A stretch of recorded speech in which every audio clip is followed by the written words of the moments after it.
a arrancar. La propuesta de hoy era presentar el libro Mujeres en Revolución, la nueva ola feminista mundial, y esta sería nuestra primera presentación acá en Rosario, pero vamos a hacer varias en diferentes lugares, porque nos interesa dar a conocer esta propuesta que es innovadora, que hay pocos desarrollos sobre la nueva ola feminista mundial y que nos parece que es importante ponerla en debate y en conocimiento para sacar conclusiones sobre este proceso que nosotros consideramos que estamos viviendo el movimiento de mujeres. Para eso armamos un panel en el cual está, Rocío, que es compañera de acá de la Facultad de Ciencias Políticas, y va a trabajar un poco sobre cuál sería la relación de esta nueva ola feminista y el movimiento de mujeres dentro de la situación universitaria. Está Vilma Ripoll, que es nuestra compañera dirigente del Movimiento Socialista de los Trabajadores y también de nuestra agrupación de mujeres Juntas y a la Izquierda. Y y estoy yo, que formo parte también de la Comisión Nacional de Juntas y a la Izquierda y también formo parte de la red de profesionales feministas de acá de Rosario y colaboradora del libro, y también, por supuesto, Vilma, colaboradora y autora del libro Mujeres en Revolución. Así que, Ros, si querés arrancar. Bueno, primero queríamos poder situar esta ola feminista que está resurgiendo y trayendo un montón de reivindicaciones que el movimiento de mujeres viene pidiendo históricamente. Hay un montón de derechos que aún se nos sigue delegando, se nos sigue postergando, y también hay un montón de derechos que el movimiento de mujeres viene conquistando y que también tiene que defender, porque sabemos que cuando se para la movilización o cuando el movimiento de mujeres no está en su esplendor, también puede haber sectores que vengan a querer retroceder con todo lo conquistado. Yo un poco quiero pensar esta ola del feminismo, o poner un poco en discusión cómo se las toma desde la universidad y desde las carreras. Para nosotros es importante pensarlas como futuros profesionales, mientras transcurrimos nuestras carreras. Acá está trabajo social, comunicación social, ciencias políticas y relaciones internacionales. Y en estas carreras que son humanísticas, que nos parece que es interesante poder debatir un montón de cosas con respecto al feminismo y a la situación de las mujeres hoy y de la diversidad sexual, nos parece que nos falta la perspectiva de diversidad y de género en la facultad. Nosotros queremos poner en debate eso, inclusive ser partícipes activos en los planes de estudio. Trabajo social, que es la carrera que yo estoy cursando, tiene un plan de estudio de hace 20 años. Ahora se está modificando con participación de la Escuela de Trabajo Social, algunos profesores, y una participación poca o restringida a los estudiantes. Y para nosotros es importante tener una actividad plena en la discusión de qué tipo de profesionales queremos ser. Y en el momento donde nos encontramos citados, nos parece que es urgente discutir los profesionales del futuro, con las reivindicaciones que todavía seguimos exigiendo. Para nosotros es importante la organización para conseguir eso, la organización política, la formación política de cada uno. Y reivindicaciones importantes que hace a la inserción de los estudiantes adentro. Nos encontramos como mujeres limitadas a veces a poder cursar plenamente por diferentes cuestiones. Una de ellas es si tenemos hijos, las mujeres y los hombres también, los padres y las madres, si tenemos hijos, a veces estamos limitados, pero no podemos dejarlo en algún lugar y poder cursar plenamente. Entonces, una de los pedidos que son históricos es los jardines maternales, las guarderías adentro de la universidad. Tenemos pruebas de que existen. Por ejemplo, en Buenos Aires, en la Universidad Nacional de General Sarmiento, existe un jardín maternal. Bueno, esa es una de las reivindicaciones que muchas organizaciones lo exigen y los piden, pero que hoy no lo tenemos y que eso hace a la inserción o deserción de los estudiantes. Así como políticas de género. En cuestiones de violencia, nosotros creemos que la organización de los movimientos acá dentro de los partidos y con la universidad en conjunto debería intervenir en diferentes temas. Por ejemplo, la violencia de género, que a veces atraviesa, estamos todos insertos en una sociedad que es machista y patriarcal, en donde las situaciones de violencia existen y nosotros tenemos que tener, existe un protocolo en la universidad. Ahora, ¿cómo nos hacemos partícipe de eso? Parece que es importante ir pensando como estudiantes, como futuros profesionales, cuál es nuestra participación real en todos los sentidos. Nada, y poner un poco en juego, hablando de esta profesionalización, la perspectiva de género en comunicación social. ¿Qué tipo de comunicadores queremos ser? Por ejemplo, hoy estamos en una sociedad donde los medios terminan opinando o interviniendo desde una postura completamente machista en diferentes casos. Eso ponerlo en cuestión y en debate. En trabajo social, cuando hablamos de derechos, lo pasamos muy por encima en las cuestiones de los derechos de las mujeres conquistados y cómo eso se aplica en la realidad. Hoy vemos esa falta. Yo no quiero aburrirlos pensando en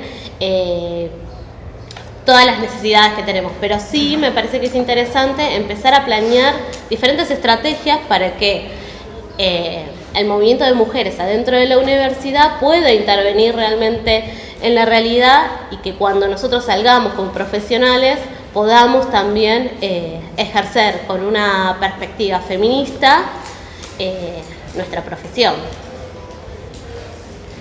Sí, tomando el hilo de continuidad de la necesidad de organización que nosotros vemos ante las problemáticas de las mujeres y de la diversidad sexual, yo iba a tomar un poco uno de los acontecimientos anuales en los cuales el movimiento de mujeres encabeza, todas las discusiones y atraviesa todas las discusiones que problematizan nuestras problemáticas, Nosotros venimos del encuentro de mujeres que fue en Chaco, que fue el 32 encuentro, es decir, hace 32 años consecutivos que las mujeres nos damos una forma de organización y de replanteo y de cuestionamiento de el lugar que ocupamos en la sociedad y cómo esto nos pone en las condiciones que nos pone, en las condiciones económicas, en las condiciones de vida, nos expone a la violencia, etcétera. Un espacio que es inédito, es decir, a nivel mundial no se conoce semejante nivel de organización en el cual todo un país de alguna manera presta atención a ese acontecimiento.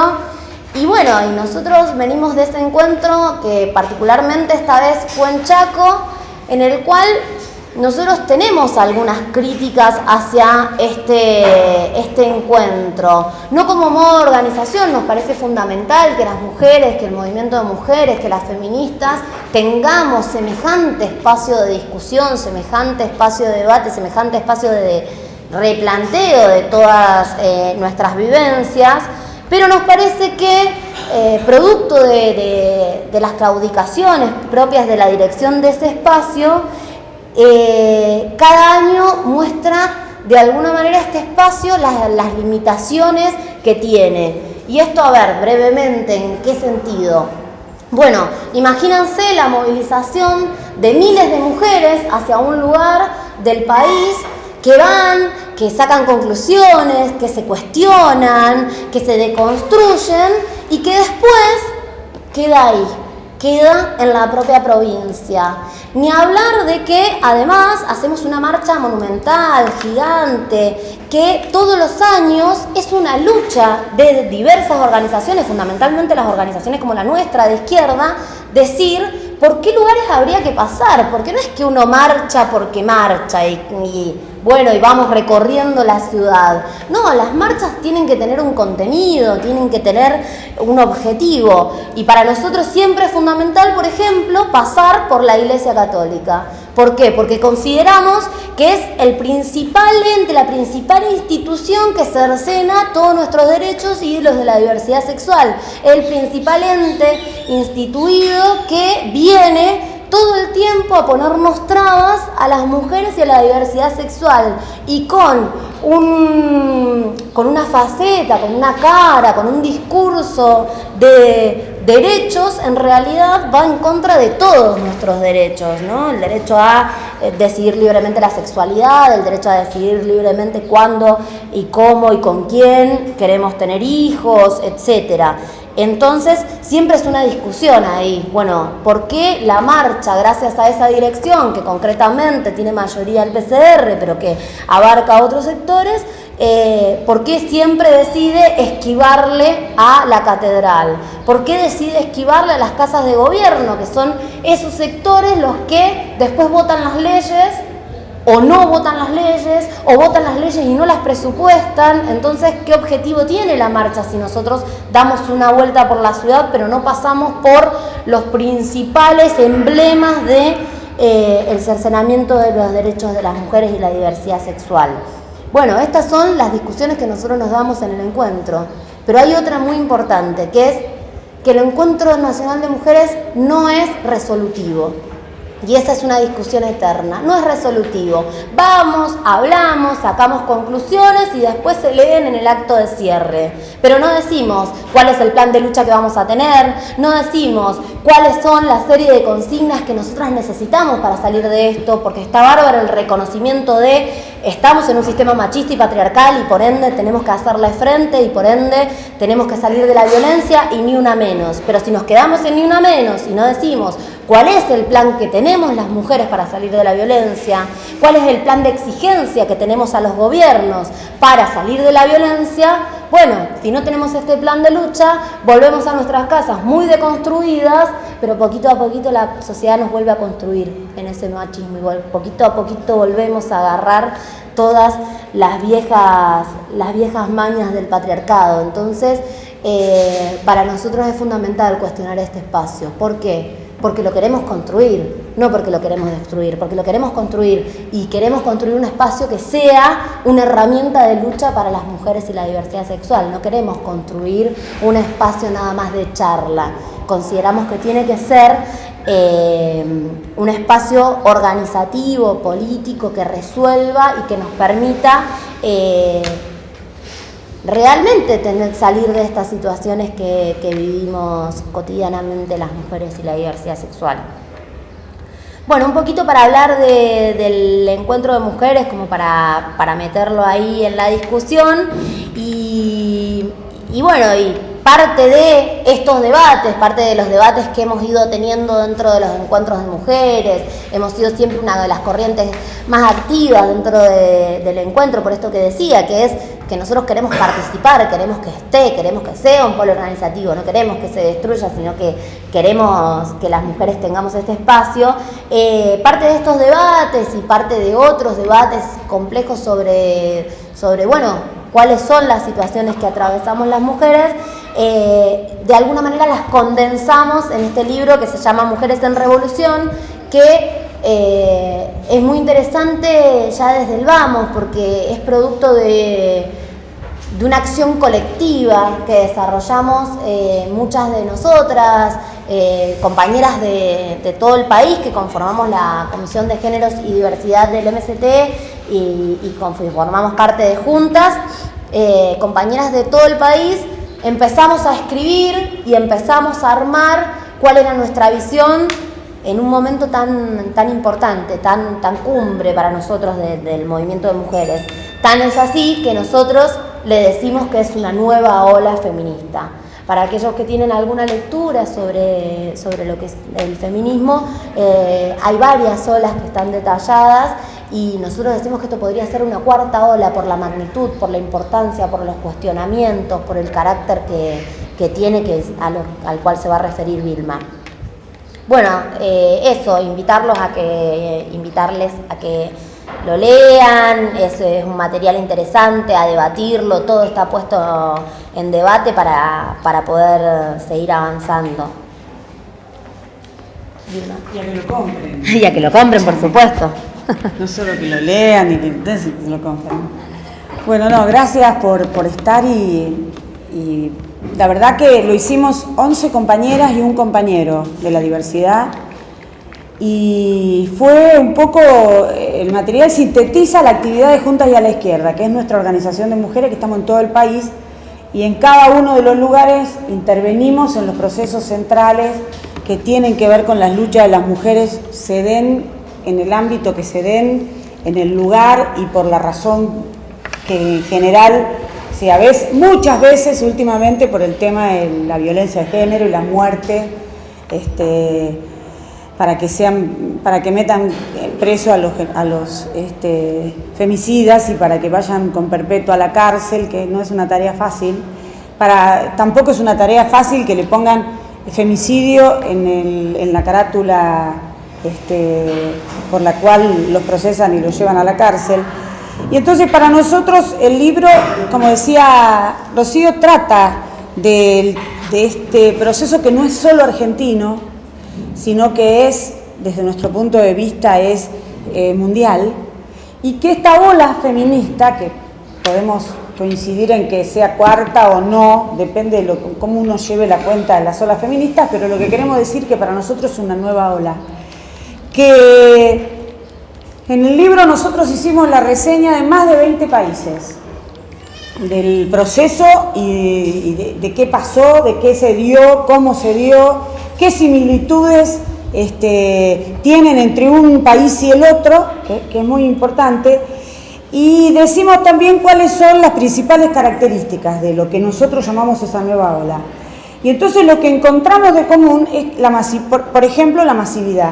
En todos los procesos que vemos en todos los países, hasta en Estados Unidos contra Trump, acuérdense de la marcha monumental que hicieron las mujeres al otro día, creo que asumió Trump, la combatividad, que es mucha, que se da también en todos los lugares donde se da, que es internacionalista, después yo me voy a referir en particular, porque decimos que no es solo internacional, sino también internacionalista, que tiene relación con otros movimientos sociales, para nosotros eso también es muy importante, no se resume ni se achica al movimiento de mujeres, al revés, se amplía y se suma a otros movimientos sociales que se dan en los distintos países.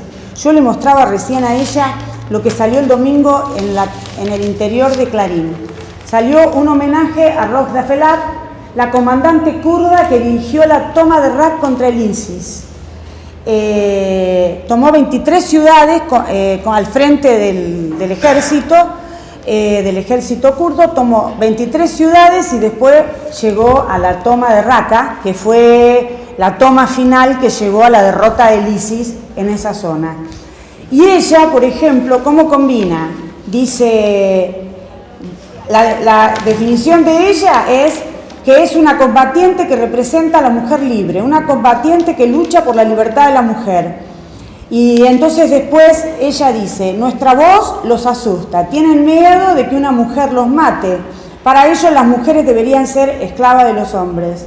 Bueno, y en ese camino, toda la nota, después búsquenla, muestra la combinación de la lucha del pueblo, por eso es combinado con los distintos sectores, la lucha, en este caso armada, del pueblo de los kurdos, para ir contra el ISIS, que es el más reaccionario, el más asesino, el que ahora le decretó la muerte a Messi. Vieron que además vamos a jugar no solo dentro de 2 años el partido del Mundial, sino que vamos a jugar 2 partidos en los próximos meses, de esos que son amistosos, pero no sabemos, no le pusieron fecha, así que ya hubo reunión para ver qué medidas van a tomar para evitar que se lo lleven puesto a Messi.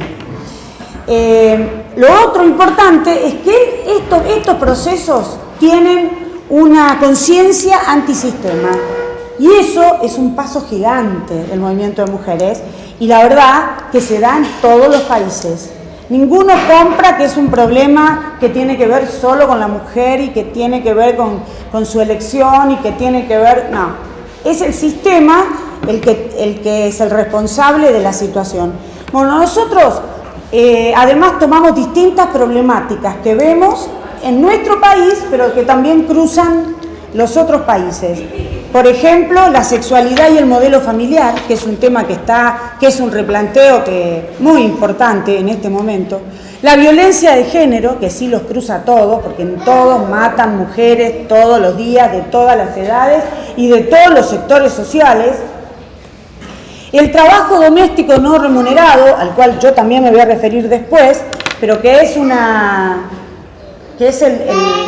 hecho más importante que este sistema tiene para llevar adelante la opresión de la mujer, la desigualdad laboral y la desigualdad de ingresos, que en este país es de 30%, del salario, pero que no es menor.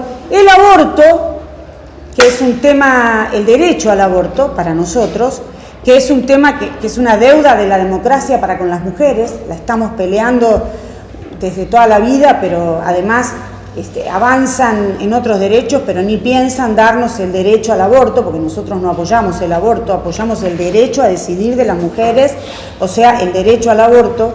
Y después un capítulo también sobre el tema de las lesbianas y trans, que tiene que ver a fondo con todo el tema de la diversidad, que también tienen postergados sus derechos, que también tienen un nivel de mortalidad altísimo, todavía aún hoy, a pesar de que se haya avanzado en derechos.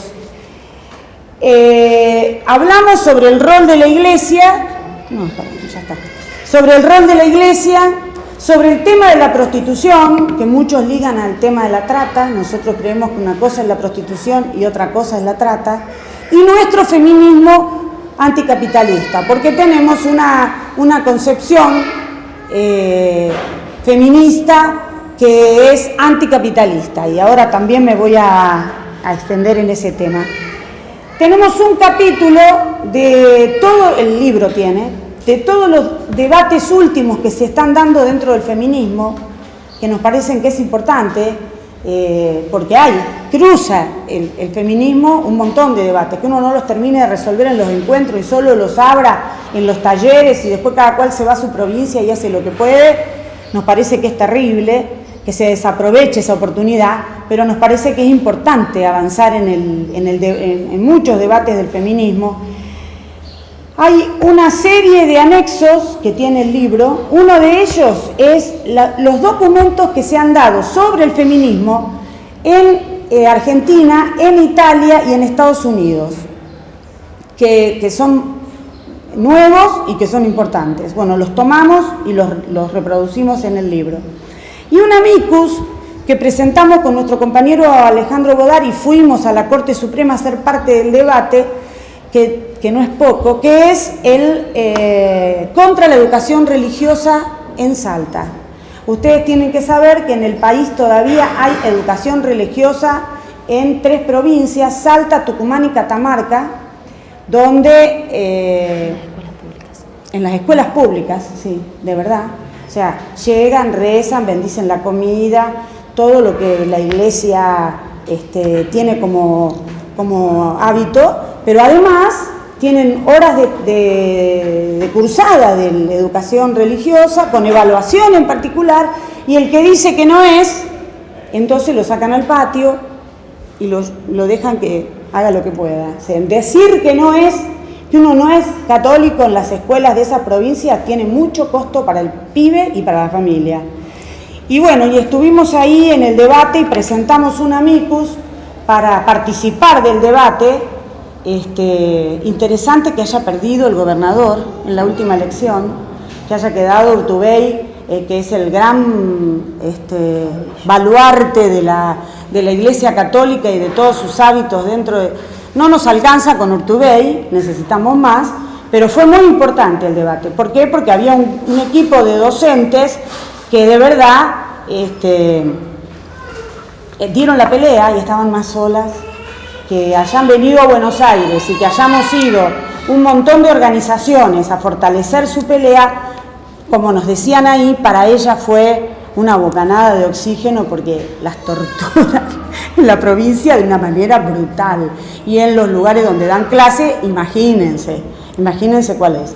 Bueno, además, en el libro sacamos un documento que es el decreto del gobierno bolchevique del año 17, donde, ahora que se van a cumplir 100 años de la Revolución Rusa, que es muy importante, para nosotros por lo menos, donde el gobierno de la Revolución bolchevique saca por decreto el derecho al aborto y la separación de la Iglesia del Estado, que es lo que nosotros a 100 años estamos peleando y estamos más lejos. Porque si estamos de algo lejos es de conseguir la separación de la Iglesia del Estado para que el Estado sea laico y el derecho al aborto para que nosotras podamos decidir cuándo tener hijos, cómo, con quién, decidir sobre nuestro cuerpo, que no es poco en esta sociedad. Bueno, en realidad fue el gobierno revolucionario de Trotsky y de Lenin el que sacó esa resolución a poco tiempo de tomar el poder. O sea, esa es la consideración y la jerarquía que le daban a los derechos de las mujeres en el proceso revolucionario. Por eso está ahí escrito y está ampliado y nos parece que es muy importante, porque decimos tiene que ver con el patriarcado y el capitalismo. Entonces, yo me voy a referir centralmente a dos aspectos del libro, los voy a desarrollar. Eso fue una síntesis del libro, lo que intenté hacer. Hola. Uno, decirles que nosotros decimos que la ola feminista esta, que queremos describir y que le puso título al libro, es internacional, pero también es internacionalista, que son dos conceptos distintos y no menores. Es internacional porque, con diferencias, se da en mucho más de 20 países que nosotros describimos, porque fueron procesos que sobresalieron a nivel internacional, que nosotros incluso tomamos para nuestro proceso de movilización. Pero es internacionalista porque el movimiento toma conciencia, se vincula y entonces saca la conclusión de que la lucha es una sola, de que es la misma lucha la que hacemos acá en México, en Perú, en Polonia, en Estados Unidos, en casi todos los países que están descritos dentro del libro. Y entonces, fíjense que, ¿por qué decimos que es una sola? ¿Por qué? Porque es una ofensiva del capitalismo contra nuestros derechos, y esa ofensiva es global, la del capitalismo. Entonces nosotros creemos que la respuesta que da el movimiento de mujeres tiene que ser global. Y esa conclusión la sacamos nosotras y la sacaron la mayoría de los países que estamos describiendo, por eso decimos que es una ola. Y la mayor expresión de ese fenómeno es el paro internacional de mujeres, que tomando un método del movimiento obrero, que es el paro, las mujeres, fundamentalmente las primeras que pararon, que fueron las mujeres polacas, lo trasladaron y lo tomamos en todos los países. Hicimos un paro internacional de mujeres que se dio el 8 de marzo, por eso el 8M, decimos, vieron que ahora se es el 22O, el 20, bueno, el nuestro fue el 8M, el paro de las mujeres, y que de verdad fue la primera vez en la historia que se da internacional, y la consigna es, si nuestro trabajo no vale, entonces produzcan sin nosotras. Y es muy importante, eso se dio muy importante, porque la verdad ni nosotras confiábamos en que iba a salir.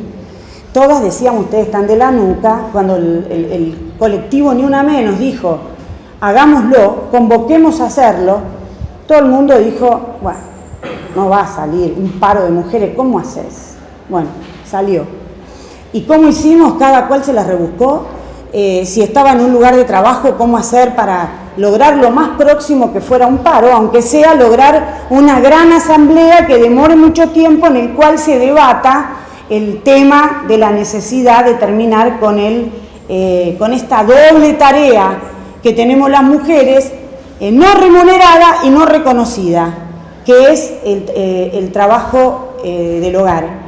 Nosotras las mujeres en esta sociedad tenemos doble tarea, que es la tarea en el hogar y la tarea fuera del hogar, que en general es en los lugares de trabajo, y la verdad que es muy importante cómo expresa el sistema esto de que no se explota por un lado, que eso se da en los lugares de trabajo, no se explota como a los varones, no se explota a las mujeres, a los varones, a todos los obreros. Este sistema centra su ganancia en explotarnos.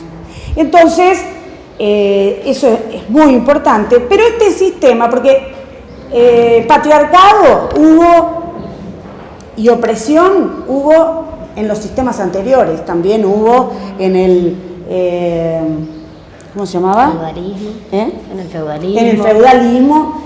Tenían distintas maneras de expresarse. ¿Qué descubrió el capitalismo para aplicarnos a nosotros el tema de la opresión? Descubrió que también con la explotación podía sacar ganancia, pero con la opresión de los países y de las mujeres también. Entonces es muy importante porque el sistema vio que podía encontrar en el tema de la opresión una gran cantidad de plata por la cual el sistema podía funcionar. Y entonces nos hizo que nosotras hagamos gratuitamente todas las tareas del hogar y esas tareas tuvieran una relación directa con que el obrero al otro día fuera a trabajar con todos sus problemas resueltos, comido, bañado, con la ropa limpia, con su salud atendida. Mira, aquel que es de Hacienda me mira como diciendo, sí, así es, nos toca a las mujeres, a todas las mujeres, hacer esa tarea de forma gratuita.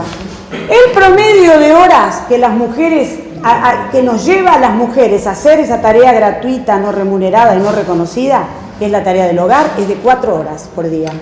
Promedio, lo que quiere decir que hay mucha gente que usa más de 4 horas por día para llevar adelante la tarea del hogar, sobre todo de acuerdo a la cantidad de hijos que tiene.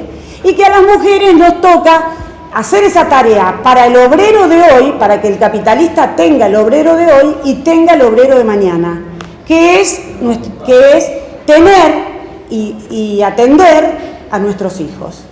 Entonces, a nosotras nos toca la tarea para que el capitalismo funcione, esa tarea obligatoriamente, porque la verdad que no está escrita en ningún lado. En ningún lado dice a las mujeres les toca hacer la tarea del hogar, limpiar, lavar, cocinar, y sobre todo si uno es pobre y no sabe ni de dónde sacar las cosas para hacer la comida, pero tiene que ir a buscar para hacerlas y llevar adelante la tarea del hogar.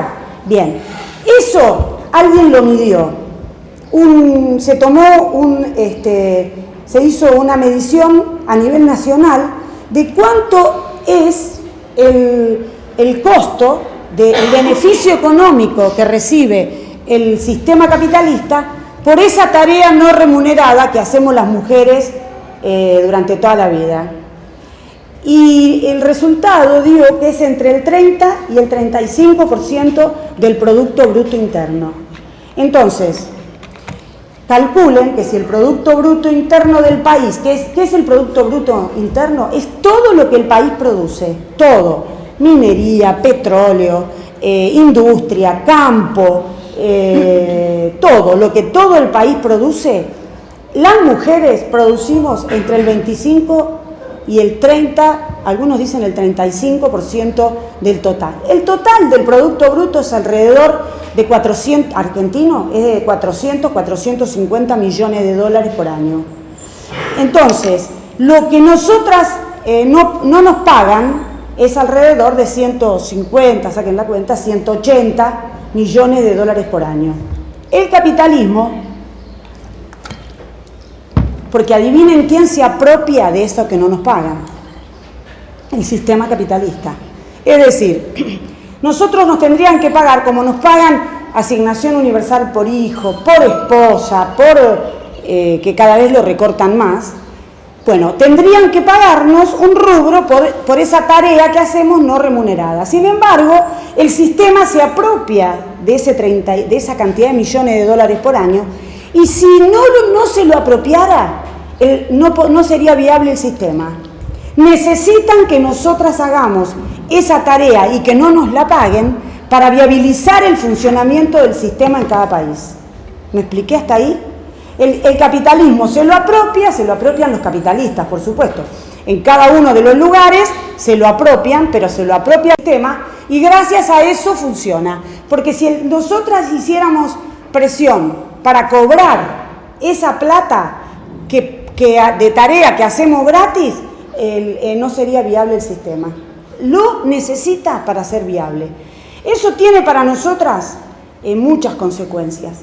Porque el sistema, al descubrir que podría obtener ganancia también de la opresión, porque eso lo hacen también en los países, la opresión colonial es la que permite que haya países que todavía tengan colonias. La opresión a las distintas razas hacen que los negros tengan unos problemas terribles para vivir, para viajar, para ir a estudiar, que por la lucha de ellos mismos cada vez les permite tener más derechos, pero el sistema los usa para obtener ganancias en los lugares donde ellos viven también.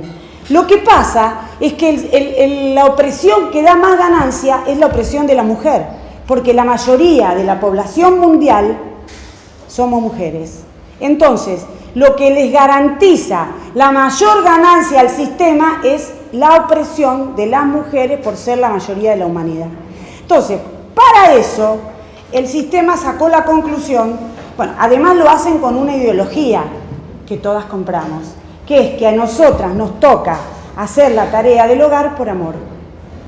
Entonces, y sí, nos dicen eso. Entonces, que nosotras, por amor, a nosotras y si no, fíjense cuando nos casamos. No sé si alguna de ustedes se casó, pero si se van a casar, la suegra, bueno, después de esto no sé si van a querer, pero no importa.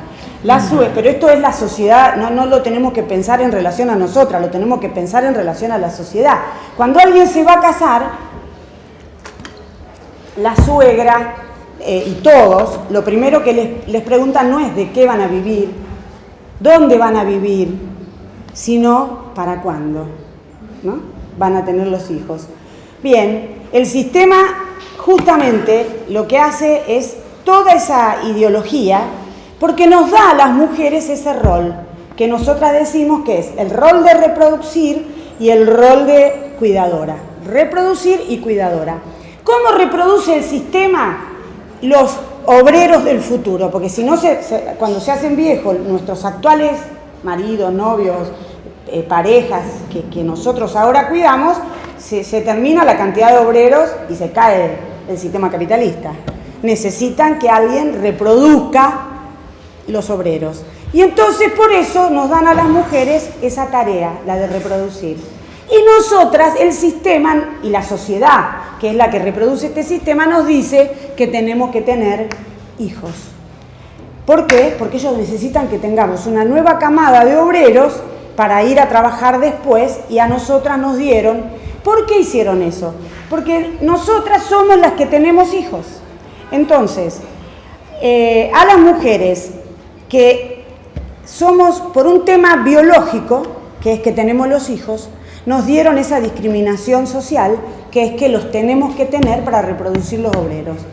Entonces, en ese camino, a las mujeres, como no nos dan ninguno de los derechos que pedimos.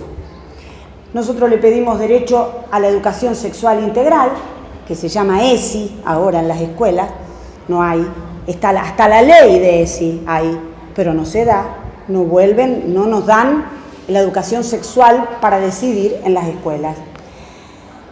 No nos dan la salud reproductiva, o sea, el derecho, la garantía de tener anticonceptivos anticoncepción, educación para ver cómo usar los anticonceptivos, qué te conviene más, por tu estructura, por tus hormonas, por tu edad, por lo que sea, nada, te tiran una caja de anticonceptivos en las salitas o en los lugares públicos y andá y arreglate, y a veces hasta viene vencida la caja. Entonces, no nos dan educación sexual, no nos dan salud reproductiva y, por supuesto, no nos dan derecho al aborto. Entonces nos resulta dificilísimo a las mujeres esos tres derechos, aunque hayamos conseguido que salga la ley, aunque en el caso del aborto hayamos conseguido que haya una organización que es la del pañuelo verde, que es la campaña nacional por el derecho al aborto, que es la sexta vez que presenta en el Congreso la ley para la IVE, interrupción voluntaria del embarazo. Es la sexta vez que se presenta en el Congreso de la Nación y todavía ni siquiera la pudimos debatir en comisión. ¿Vieron qué rápido hicieron la de debido? Bueno, miren si nos dieran esa misma velocidad a nosotros para nuestros derechos. No, ni siquiera la debatieron en las comisiones, que es el paso previo a que salga la resolución de la comisión para después ir al tratamiento en el recinto. Nada. Una sola vez hubo un debate que fue con gran movilización, que trajeron incluso gente de otros países, trajimos gente de otros países para transformarlo en un evento importante. Renunció el director de la comisión que puso en tratamiento el tema y nunca más, ninguna vez más, de los últimos años, si se presentó 6 veces es que ya llevamos 10 años y ahora vamos para el año 11. Calculen. Bueno, no nos dan ese derecho. ¿Por qué? Porque si uno no tiene derecho a educarse para tener claridad de qué hacer, si no tiene derecho a tener anticoncepción para no quedar embarazado, y si por accidente o por lo que sea uno queda embarazado y no tiene derecho a hacerse un aborto, el embarazo es un camino de ida. Nosotros decimos, en esta sociedad el embarazo, tener hijos, no es una decisión de las mujeres, es un mandato social. Por eso cuando vos te vas a casar te preguntan primero cuándo los vas a tener, porque la sociedad considera que vos tenés que tener hijos. Y si vos le llegás a decir a tu suegra, yo he decidido que no voy a tener hijos, imagínate, va a misa por tu espíritu, porque opina que te saliste rarita y le cuenta a todas. Imagínate que me tocó una nuera que no piensa tener hijos. ¿Por qué? Porque en la sociedad está establecido que hay que tenerlos y que la mujer, incluso las que no se casa, la que está en pareja, todas nos preguntan lo mismo. Te preguntan cuándo los vas a tener y te dicen que es eso lo que te toca hacer, tenerlos y después cuidarlos, y les aclaro, después cuando te separas, quedártelos, porque cuando una mujer se separa y no se los queda, es más rarita que decir es mala madre, que es peor que decidir no tenerlos. En esta sociedad es más grave que no tenerlos. Y entonces, por eso nosotros creemos que el capitalismo genera todo ese mecanismo y esa negativa de derechos porque necesita que nosotras seamos la reproductora de la fuerza de trabajo, se llama. O sea, la reproductora de los obreros que el sistema va a tener para explotar y son la esencia de que siga con vida el capitalismo, la reproducción de la mano de obra. Por eso no nos dan esos derechos y por eso las mujeres en todo el mundo empezaron a sacar la conclusión de que el capitalismo utiliza todas las instituciones para garantizar que eso sea así. Entonces, utilizan la iglesia, que es la number one de todas, la cúpula de la iglesia, que lo hace desde el púlpito, transmite esta ideología desde el púlpito hacia todas las mujeres que van y lo hace después por todos los medios, lo hace por el Papa, que ahora encima tenemos Papa argentino. Entonces no es fácil para las mujeres argentinas, porque ustedes saben, el 60% de la humanidad, de las mujeres en la humanidad, tiene derecho al aborto. En Italia, que es donde está el Papa, hay derecho al aborto. El tema es que acá nosotros no podemos, en América Latina en general, conseguir tener el derecho a la educación sexual integral, a la anticoncepción y el derecho al aborto, que es el derecho a decidir. No, en este lugar donde nos toca vivir, no. Entonces, las instituciones del sistema se encargan de que así sea. La Iglesia, que es la primera, la justicia, que es la que además nos mete en canas si llegan a descubrir que, como hicieron con Belén en Tucumán, que decidieron que Belén no era un aborto espontáneo, que se lo había provocado, la metieron en cana y le habían dado 9 años de cárcel, con total desparpajo. Por suerte la encontramos y la liberamos. El Parlamento, el gobierno, que no sacan leyes, que no ponen plata, que no nos dan ese derecho, que además dicen todas las mujeres de los partidos políticos tradicionales que están en contra y que así lo van a hacer, que no nos van a dar ese derecho cuando ellas estén con un espacio de poder. Bueno, las de Capital, imagínate con Carrió ahí, que se sacó el 60% de acá a la eternidad. ¿Sí? Mientras dure Carrió, ni soñemos que vamos a tener ese derecho, pero Cristina también dijo en la campaña electoral que no nos iba a dar ese derecho porque ella había tenido una mala experiencia personal. O sea, es terrible, pero así es.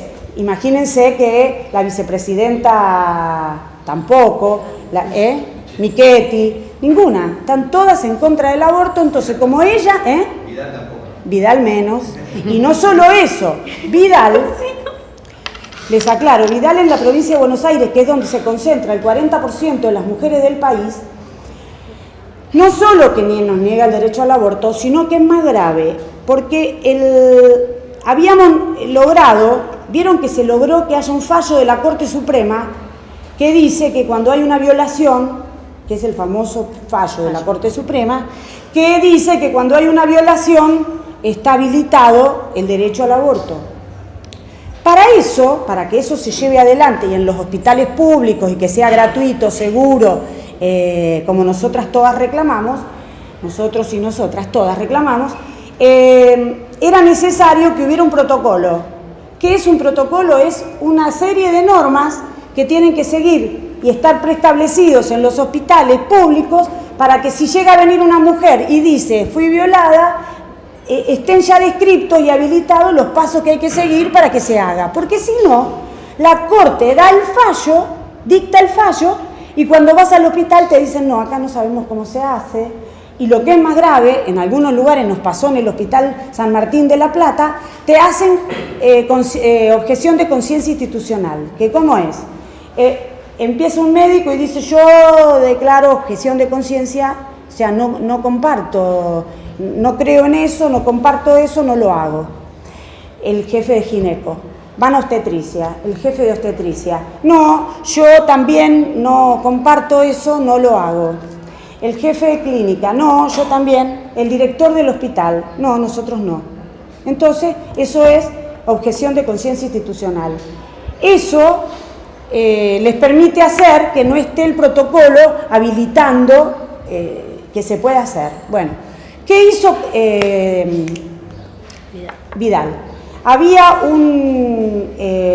se firman un protocolo, la ministra de Salud, no sé qué le pasó, firmó un protocolo, el protocolo más benigno, que es el protocolo que había en ese momento a nivel nacional.